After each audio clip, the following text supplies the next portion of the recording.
Patuloy nga ang pagpipigil nga nito ni Dara kay Jenny sa kanyang pagsikat. At ngayon nga ay kanyang nga pinapaikot ang ulo nga nito ni Freddy upang sa gayon nga ay hindi siya tulungan upang mailabas nga ang mga album nga nito.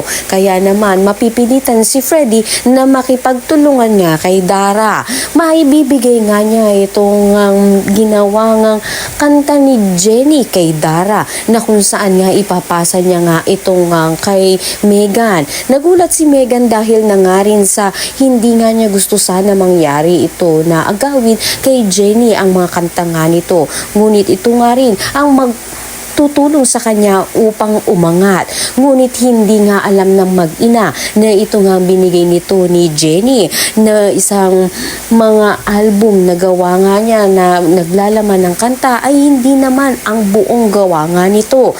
Kaya naman dahil dito hindi nga ito magtatagumpay sa plano nga nila na agawin ito kay Jenny. Samantala patuloy naman pipigilan ni Megan itong si Jenny na hindi na nga sumamapad sa kanyang guesting kasama ang BGYO at magpapanggap nga siya na bait-baitan dito nga kay Jenny. Ngunit malaki na nga ang pinagbago ni Jenny dahil hindi na nga siya magpapaikot pa ng ulo at magpapaloko kay Megan.